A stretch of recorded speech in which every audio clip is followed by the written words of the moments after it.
Hi,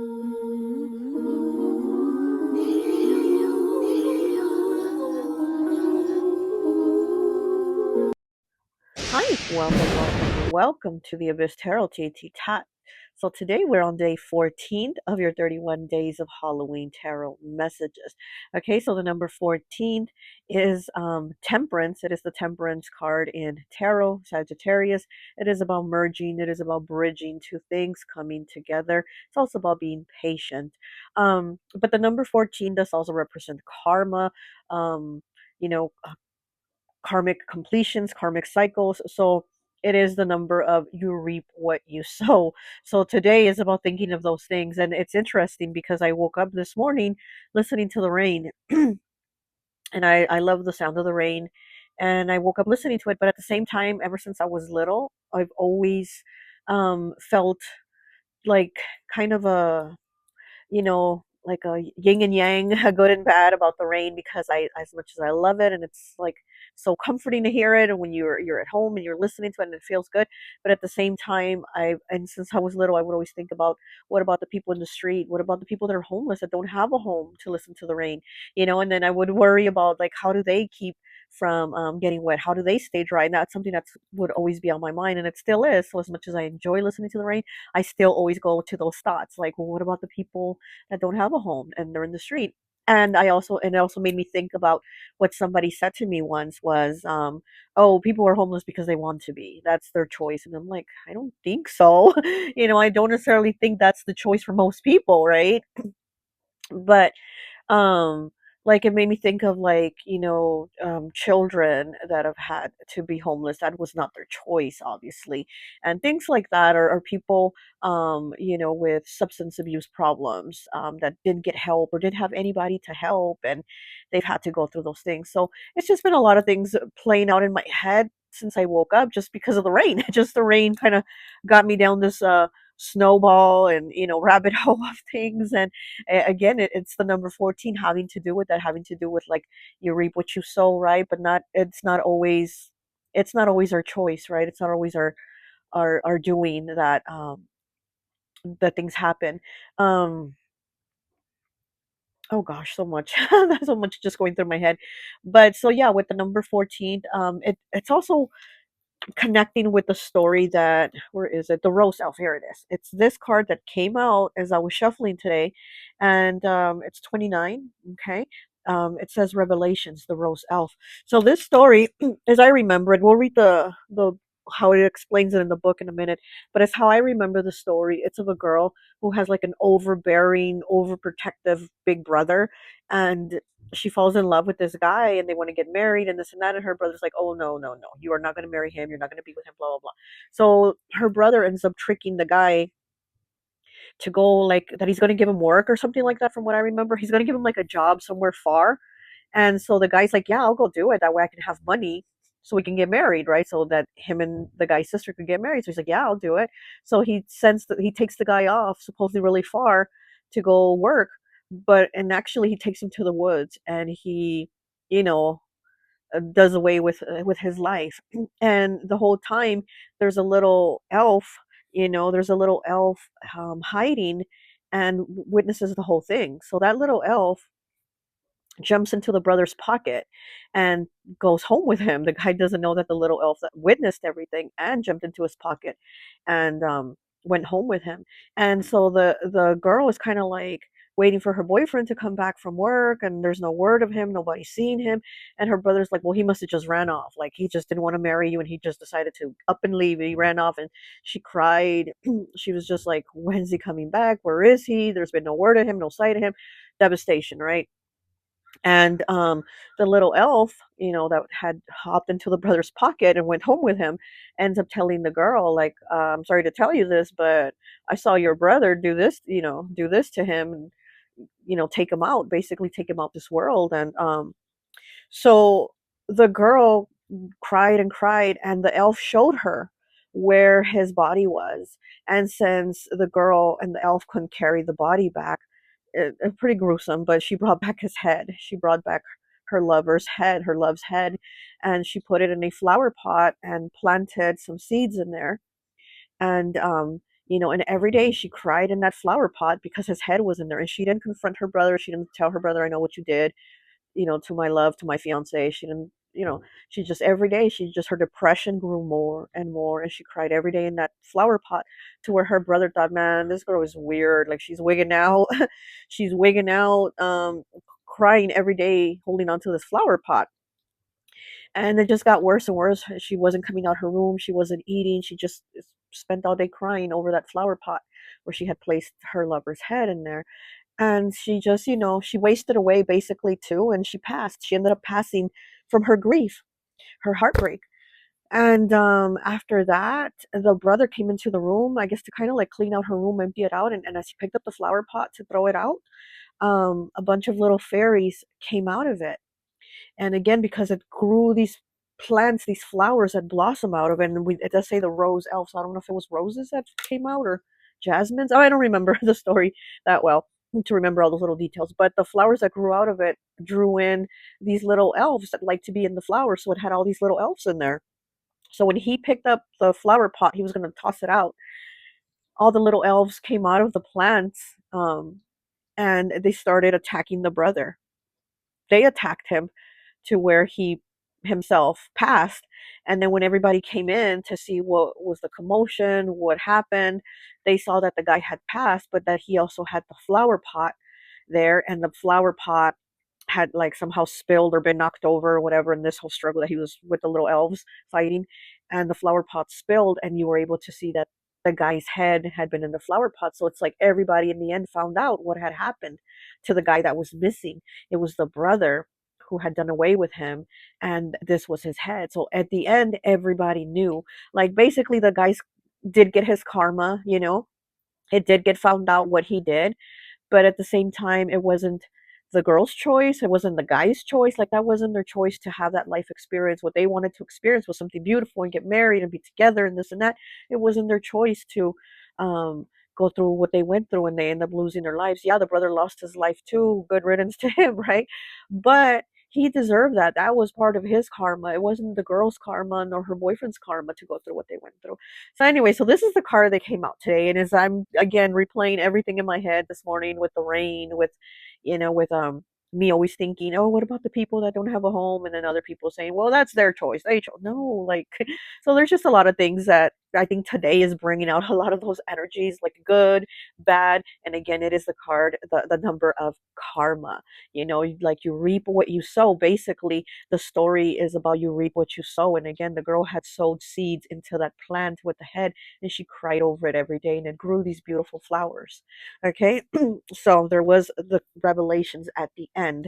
So let's go ahead and actually, we'll read the story after we pick your two comfort cards, because we know we're going to read your challenge card here, and then we're going to do the two comfort cards. So let's go ahead and get two comfort cards. And I'm sorry if I went like off on this story and all these other things, but it's just a lot. Like today, honestly, the number is a lot, and 14 does break down to the number 5, changes, choices, and challenges. The number 14, if you break it down, it breaks down to 1. You know, the first number is 1, which is new beginnings, initiation, a start of something. And then the number 4 is the number of stability. Okay, it is a number of stability, it is a number of balance. So together, 1 and 4 does say that there's some type of stability beginning here. It is also, the 14 is also the number of changes, but like small little changes, but they're still good changes. So it's going to be like, okay, so with the number 14, it means change is afoot. Change is afoot. It's like it's in the next step. The next step is coming of some type of change. And again, it's not going to be like some big shocking change or a tower moment or anything like that. It's going to be a little change. You're going to maybe today notice a little change of whatever the situation. You're going to notice little changes, but it's still good because there's still a change, and there's still, it's like initiation, a beginning of a stability. So today, it's like today is the start of something. So today is not like the day that you buy a house, right? But today is maybe the day that you talk to the realtor and start looking into getting a house. So you know what I mean? So today's like the initiation of these bigger steps of stability. But again, it's still a step nonetheless. It's a small step, but it's still a step nonetheless today. Okay. All right. So let's go ahead and get you two comfort cards. Okay. We got these two flipped over. So we're just going to go ahead and take them. Card 1 and card 2. So for card 1, we will do the selenite stick. And for card 2, we will do the black kyanite. Okay? Card 1 and card 2. All right, so let's go ahead and take a look at the rose elf here. 29 breaks down to an 11, breaks down to the number 2. 2 is the number of balance. It is a number of partnerships. Okay? So maybe something with a partnership. And again, the story does talk about her and her guy wanted to get married. So there, this is partnerships. Yeah, so this is partnerships. Okay, so let's see. What number is it? 29? Let's see. Excuse me. The rose elf. I want to read the whole thing, so let's just cut it down here. Let's cut to the chase, okay? Okay, when this card comes to you, you need to know the entire tale to understand that a bad deed will soon be coming to light, and that sadness and that has burdened you have borne so bravely will fall away. But here is a little of the story, so you will see how strange and harsh things sometimes take time to come to light. So yeah, so this could be a situation too that you've had maybe going on, that happened a while ago, and that there's you've seen no resolution to it, or nothing's happened, or the person, that deserved their karma didn't get their karma. Well, it might be happening now. Okay. A young woman has a possessive and jealous brother who forbids her from seeing the young man she has fallen deeply in love with. When she refuses to obey her brother murders her lover and buries him in the woods. But the rose elf of the tale's title was hidden within the brother's pockets and has observed all that had happened. He tells the sister of the true faith of her lover and tells her where his body is buried. She goes to the forest and finds his head and brings it home. Yeah, because she couldn't. Well, I mean, this is just a part of the story, but like I said, yeah, she couldn't bring the whole body with her, so she just brought the head and hid it. Um, she places it in a large pot. She covers it with good earth and plants a jasmine seedling over him, and tends to the plant with all the love she has left in her broken heart. She waters it with her tears and speaks to the plant day and night, so much that her brother feels she has lost her mind. In time, she quietly passes away from grief, but the jasmine has flowered and it's sweet and healthy. Her brother goes to move the pot. Yeah, he was trying to like basically clean her room out, trash it out. And thousands of tiny fairies fly from it and take the evil brother's life. When his body is found, the lover's head is discovered within the pot, and all comes to know that the evil deed of the most cruel brother. It is a sad tale, but one where natural justice comes about, where love is transmuted, where grief is strong, and ultimately the truth comes out in the weirdest of revelations. When this card comes to you, you will be able to be free of the burden you have carried, and any bullying or unkindness will soon be at an end. In time, this is how it goes. Eventually, truths are unearthed, and it is the simple things that can show you the truth. So trust in your instincts and the language of the natural ones, the flowers and the bees, and they speak in this tale, and they tell the truth about a murder or an injustice of any kind to a family, or abuse or misuse of power, and bring back hope to those who had lost it. Meaning, nature holds the truth, truth revealed after a long time hidden.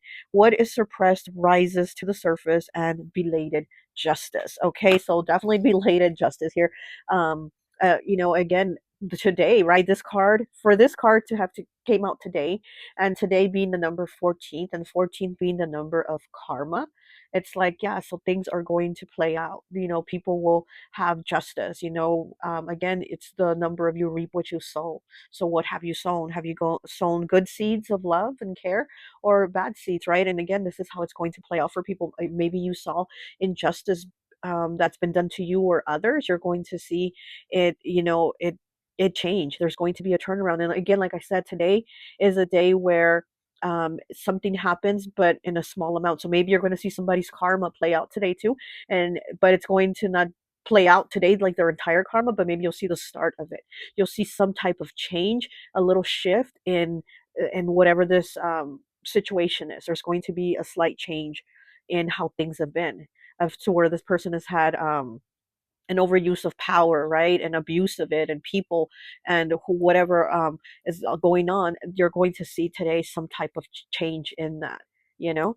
So okay, let's go ahead and see for those who chose, card 1 for your comfort card with the selenite. And selenite is a really good, for connecting with your spirit guides. It is like as a bridge. Selenite is considered like the bridge of you. Let's say this is you, And then here are your guides, and this is the bridge you cross on to connect with them. So selenite is a really good bridge to connect you with your guides, and it's a really good charger of other crystals to bring out that energy. So again, I do feel like this is like connecting also like with that karma energy, because it charges other crystals. So it's like everything else and everybody else around is going to see, and there's going to be some type of justice here. Okay. So if you chose card one, you got faith 36, trust, unwavering, and confidence. Look at that. Your comfort card is faith, trust, unwavering, and confidence. 36 breaks down to the number 9, 9, the number of completion. Okay, so let's look at the meaning. 36. Oh, wait, wrong book again. Okay, 36. 36. Faith. Le Vampire speaks. The belief that something will take place or is right or is a particular way can be called faith. Faith is quiet and hopeful. It offers contentment and calm. It has not bravado, and it need not insist on its rightness. Faith is something we have to and we observe in the best of those we call humans, the warm blooded ones, whom you are one. It is a beautiful gift that you humans have to believers in the quiet, gentle way. Faith is not always beautifully expressed. Faith is a loving, amazing quality, but it must be attached to something that is worthwhile. When this card arrives at your door, it is best to examine what is you have faith in. What is faith to you? Were you taught faith as a child? And did you lose faith at one point? For you are often taught to believe in things you do not deserve, that do not deserve your faith. It may now be time to relearn what it is you have been enduring constant hope for, and what you know will come to be, even if your eyes may never see it. And we know about faith, the persistent notion that all will be well in time, for we live in this faith. Without it, we would be dead inside. The human spirit has faithfulness at its core, at its best. To have faith is to remain loyal, but in a truly heartfelt way, tender, moving, and full of grace. Your faith may soon return to you. Choose wisely in what you place this gift of your faith. Blessing. Your faith returns and you feel a true connection and comfort in your choices and plans. They are supported by the energy of the universe. Wow. So again, everything is like matching. I'm telling you, everything's matching. Matchy matchy. No, but seriously, this is about your faith. Where did you lose it? And continuing to have it, because you're going to see it grow more. You're going to see some type of change. And again, here with the rose elf, I do feel like today is the day where it'll be the initiation, the start of seeing this little seed. You know, the little seed that has been planted might start to sprout a little bit, something you hadn't seen in a long time, something that you thought wasn't going to come to, that the karma wasn't going to play out for this person, that things weren't going to turn around. Well, they are. There is change here. There is change afoot here. Okay. Faith. Wow. Okay. So for those of you who chose comfort card number 2, you chose the black kyanite here. And this black kyanite is also really good for removing negative energy, really good for cleansing those negative feelings, emotions. That bad karma too is really good for that. And it's also kind of like in the shape of a broom, a witch's broom. And of course, what do we do with the witch's broom? We clear out negative energy. So I feel like with you picking this card, comfort card number 2, with this crystal, it's like you are moving negative energy out. You're clearing it out. You're sweeping it out. Wow, and I can actually feel, oh my gosh, this crystal. It's heavy. It feels heavy, but I can actually feel like a shift here. So today you will see initiation of a shift here, of a change. And you have 23 breaking down to a 5. Free will, sovereignty, independence, and free spirit. Wow. You got the free will. Okay, let's see. Card 23. Let's read you. Okay, card 23. Sovereignty, independence, and free spirit. Let vampire speak. One of the ironies of the vampire life is that many of us who have become this unnatural, yet very much alive creature did not choose to become this way. Interesting. We were turned, created, and transformed, and often against our will. And so we wish to speak to you through this card of the sacred nature of free will, of consent. There are those who walk amongst you who many call witches. Oh, wow. And you did pick the little witch's broom, who many call witches. And within their laws come with the casting of a spell. This casting that we do, this spell of the most ancient kind, must be carried out with consent. or because of circumstances that impel this transformation. Your free will and the free will of others is sacred. If one is taken and transformed, a dreadful bond is created, and one which must be paid for, most often with pain. For for to transgress the wishes of another is against the laws we have developed to keep us from falling too deeply into the abyss of depravity and cruelty. If you have had something occur against your will, oh, okay, you will feel something of your soul's vitality draining from you. For the soul needs its blood, its chi, its prana too. It may be unseen, but the angels can glimpse it, as can those of you with the pre-natural insight. Free will is as sacred as a sacrament in the church, and to you, this is very important at present. If one has stolen fragments of your soul through the imposition of their will upon your own, straighten your will at this time. Do not go with the flow, as they say, for this is an energy imposed by culture or by another soul who loves to have the energy of those who follow them at their disposal. Wow. Okay, blessing. This is your blessing. You know now that for you to do something against the free will of another, to withhold or to convey, to take from another what they need to make a full decision is kind of a sin. And when one steals this right from another, a bond is developed between the two. Perhaps not immediately, but a reckoning will be made and a debt will be paid. You are considering how best to respect this right while achieving what is you wish for in this life. Simply respect this law, and all that comes to you will bring great blessings. So again, don't impose your will on somebody else, and don't follow somebody else's, like how it said, don't just go with the flow. Don't go with it just because that's what they're telling you. Very interesting. So again, with the karma, right? With the free will and making somebody else choose what you want them to choose, at the end there is a price to pay. There is a karma to pay. Wow. Very much a lesson today, I think. There's very much a lesson today in this. But okay, so that is day 14 of your 31 days of Halloween messages. I hope this message resonates. I hope you have a great day, and I'll talk to you later. Bye.